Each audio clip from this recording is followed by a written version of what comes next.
इतना कहकर चुड़ैल उस गांव वाले को मार देती है और वहाँ से गायब हो जाती है। एक गांव में अमावस की रात में चारों तरफ बादलों के गरजने की आवाजें आ रही थी। सभी गांव वाले अपने अपने घरों में सो रहे थे।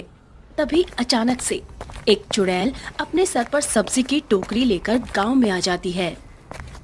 सब्जी ले लो, सब्जी, ताजी ताजी सब्जी। तभी वहां से एक गांव वाला गुजर रहा होता है। देखो देखो, वो मेरा शिकार है। एक काम करती हूँ, जल्दी से अपना भेष बदल लेती हूँ, नहीं तो ये गांव वाला मुझे देखकर भाग जाएगा। ये कहकर चुड़ैल अपना रूप बदल लेती है। उसके बाद वो उस आदमी के पास जाती है और कहती है, भाई साहब, ताजी ताजी सब्जियां हैं, सब्जियां ले लो। मैं 2 दिन से भूखी हूँ, मेरे पास खाने के भी पैसे नहीं हैं। अगर तुम मुझसे सब्जी खरीदोगे तो मैं एक वक्त का खाना खा पाऊंगी। अच्छा, ये बात है, चलो ठीक है, मुझे 1 किलो गोभी दे दो। तभी चुड़ैल अपने असली रूप में आ जाती है। अरे बाप रे, ये चुड़ैल कहाँ से आ गई? इतना कहकर गांव वाला भागने ही वाला होता है कि तभी चुड़ैल उसे अपनी शक्ति से हवा में उड़ाने लगती है। जाने दो मुझे, आखिर मैंने तुम्हारा क्या बिगाड़ा है जो तुम मेरे साथ ऐसा कर रही हो? तुम लोगों ने जो मेरे साथ किया वो बिल्कुल भी अच्छा नहीं था। मैं किसी को नहीं छोड़ूंगी, सबको मार दूंगी। इतना कहकर चुड़ैल उस गांव वाले को मार देती है और वहाँ से गायब हो जाती है। अगले दिन गांव वालों को कल्लू की लाश मिलती है। कल्लू की लाश के पास ही खून से लथपथ उल्टे पांव के निशान होते हैं। उसे देखकर गांव वाले समझ जाते हैं कि कल्लू को किसी चुड़ैल ने मारा है। अरे बाप रे, लगता है अपने गांव में किसी चुड़ैल का साया है। देखो भाइयों, उल्टे पैरों के निशान। ये बात हमें गांव वालों को बताना चाहिए। फिर गांव वाले सभी लोगों को चुड़ैल के बारे में बताते हैं। फिर रात होने पर चुड़ैल फिर से अपना भेष बदलकर गांव में आ जाती है। सुमन चुड़ैल की बातों से अनजान थी, इसलिए वो सब्जी वाली की आवाज सुनकर अपने घर से बाहर आ जाती है और सब्जी वाली को आवाज लगाती है। अरे ओ सब्जी वाली, जरा सब्जी तो देती जा।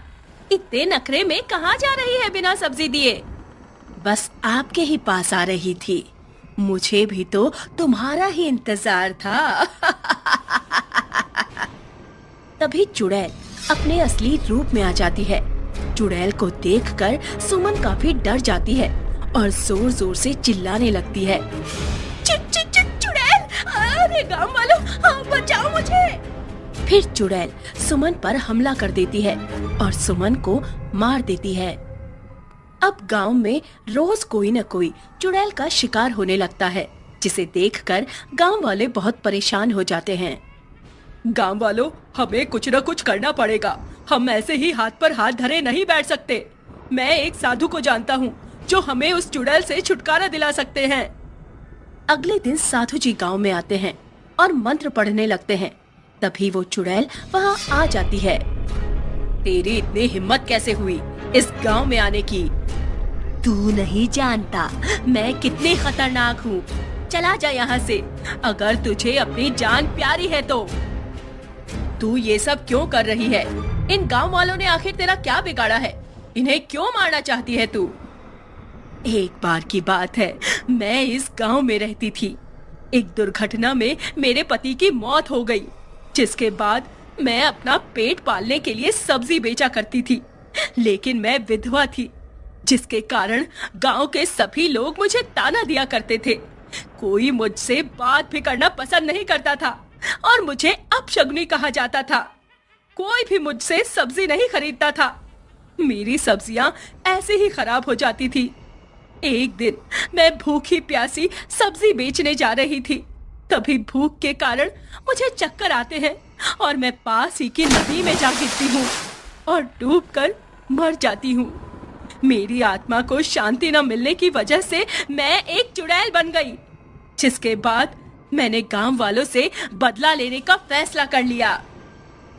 मैं जानता हूँ तुम्हारे साथ बहुत बुरा हुआ है, लेकिन अब इन गांव वालों को माफ कर दे और यहाँ से हमेशा हमेशा के लिए चली जा। मैं कहीं नहीं जाऊंगी जब तक इन गांव वालों को मैं सबक न सिखा दूं। चुड़ैल साधु की बात नहीं मानती। तभी साधु बाबा अपनी शक्ति से चुड़ैल को एक पिंजरे में कैद कर लेते हैं। साधु बाबा, तूने ये अच्छा नहीं किया। याद रखना, मैं कभी ना कभी इस पिंजरे से आजाद जरूर हो जाऊंगी और सबसे पहले तुझे ही अपना शिकार बनाऊंगी। और इस तरह सभी गांव वाले उस चुड़ैल के कहर से बच जाते हैं। एक गांव में रात के समय ठंडी ठंडी हवाएं चल रही थी और उन हवाओं के साथ कुत्ते और भेड़ियों की आवाजें भी आ रही थी। वहीं उस गांव में एक बड़े से खेत में दो चुड़ैल बहनें बैठकर फसल काट रही थी। तभी अक्षरा चुड़ैल नायरा चुड़ैल से कहती है, नायरा, मुझे बहुत प्यास लग रही है। मैं तो फसल काटते काटते थक गई। वैसे भूख तो मुझे भी लग रही है। ऐसा करते हैं, थोड़ी देर इंतजार करते हैं। अगर कोई इंसान यहाँ आता है तो तुम उसका खून पीना और मैं उसका मांस खाऊंगी। इस तरह तुम अपनी प्यास बुझा लेना और मैं अपनी भूख मिटा लूंगी। फिर अक्षरा चुड़ैल और नायरा चुड़ैल वही खेत में किसी के आने का इंतजार करने लगते हैं। तभी कड़कनाथ सेठ गाना गाते हुए अपने घर की तरफ जा रहा था। चांदनी चांदनी रात है, रात के नशे में कोई बात है। तभी दोनों चुड़ैल बहनें उसे देख लेती हैं। अक्षरा चुड़ैल कड़कनाथ सेठ को देखकर बोलती है, अरे वाह, क्या बात है। आज तो बकरा खुद चलकर अपने पास आ रहा है। आज तो पार्टी होगी। कड़कनाथ सेठ गाना गाते हुए अपनी धुन में चला जा रहा था। तभी अचानक से दोनों चुड़ैल बहनें उसके सामने आ जाती हैं। चुड़ैल को देखकर कड़कनाथ सेठ की पैंट गीली हो जाती है। अरे अरे बाप रे, चुड़ैल, चुड़ैल जी, मुझे जाने दो। मेरे दो छोटे छोटे बच्चे हैं। मुझे पता होता कि आप मेरे खेत में आराम कर रही हैं तो मैं गलती से भी यहाँ नहीं आता। नहीं कड़कनाथ सेठ, मैं तुझे नहीं छोड़ सकती क्योंकि मेरी बहन को बहुत प्यास लगी है और मैं उसकी प्यास तेरे खून से बुझाऊंगी। और वैसे भी तुम मुझे कैसे भूल सकते हो? मैं वही हूँ जिसको तूने अपनी फसल काटने को दी थी। इतना कहकर वो चुड़ैल कड़कनाथ सेठ को मार देती है। फिर वो दोनों चुड़ैल उसका मांस खाने लगती हैं। उसके बाद वो दोनों फिर से खेत में काम करने लगती हैं और जैसे ही सूरज निकलने वाला होता है तभी नायरा चुड़ैल कहती है, चलो बहन, अब सुबह होने वाली है। जल्दी से यहाँ से गायब हो जाते हैं, वरना जैसे ही सूरज की रोशनी हम पर पड़ेगी वैसे ही हम जलकर मर जाएंगे। फिर सूरज निकलने से पहले ही वे दोनों चुड़ैल वहाँ से गायब हो जाती हैं। फिर अगली रात वो दोनों चुड़ैल एक बार फिर गेहूं के खेत में अपनी फसल काटने लगती हैं और रोज इसी तरह अगर कोई उस खेत के रास्ते से गुजरता तो वो चुड़ैल उसे मार कर खा जाती। इसी तरह कई दिन गुजर जाते हैं। फिर एक रात वहाँ से कार्तिक नाम का एक शख्स गुजरता है। तभी वो दोनों चुड़ैल वहाँ आ जाती हैं। जैसे ही चुड़ैल कार्तिक को मारने जाती है उसे एक जोरदार झटका लगता है और वो पीछे हट जाती है। तू कौन है और मैं तुझे छू क्यों नहीं पा रही? क्योंकि मैं कोई मामूली इंसान नहीं, मैं एक पंडित हूँ और मेरे गले में जो ये ताबीज है इसकी वजह से तुम मुझे छू नहीं पा रही। मैं जानता था कि यहाँ किसी चुड़ैल का साया है और वो यहाँ आने वाले इंसान को मार देती है। तू मुझे सच बता, तू ऐसा क्यों कर रही है? गांव वालों ने तेरा क्या बिगाड़ा है? आज से कुछ समय पहले की बात है। मैं और मेरी बहन बहुत गरीब थे। हम दोनों अपना गुजर बसर करने के लिए दूसरों के खेत में काम किया करते थे और ऐसे ही एक दिन हमें इस खेत का मालिक कड़कनाथ सेठ कहता है, नायरा, अगर तुम दोनों ने मेरे इस गेहूं के खेत को अच्छी तरह से काट दिया तो मैं तुम्हें इसका इनाम दूंगा और खाना भी दूंगा। मुझे पता है काम न मिलने के कारण तुम दोनों 2 दिन से भूखे हो, लेकिन सेठ जी, मौसम तो बहुत खराब हो रहा है। तभी तो मैं तुम्हें रात के समय फसल काटने के लिए बोल रहा हूँ, ताकि मेरी फसल बारिश में खराब ना हो। सोच लो, मौका अच्छा है।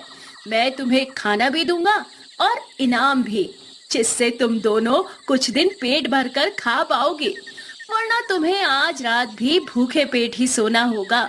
कड़कनाथ सेठ की बात मानकर हम दोनों फसल काटने लगे। तभी थोड़ी देर में बहुत जोरों की बारिश होने लगती है। तभी एक जोरदार बिजली हमारे ऊपर आ गिरी, जिससे हमारी मौत हो गई। उसके बाद हम दोनों चुड़ैल बन गए और इस खेत के मालिक को मार दिया। हमने हमारा बदला तो ले लिया, लेकिन अब हमें इंसानों को मारने में बड़ा मजा आ रहा है और अब हम इस खेत से कहीं नहीं जाएंगे। वो दोनों चुड़ैल बहनें कार्तिक को जब अपनी कहानी बता रही थी, तभी सुबह हो जाती है और सूरज की किरणें जैसे ही उन पर पड़ती है, वैसे ही दोनों बहनें जलने लगती हैं।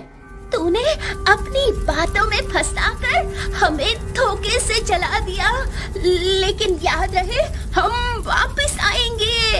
इतना कहकर वो दोनों चुड़ैल बहनें जलकर राख हो जाती हैं और गांव वालों को उनसे छुटकारा मिल जाता है।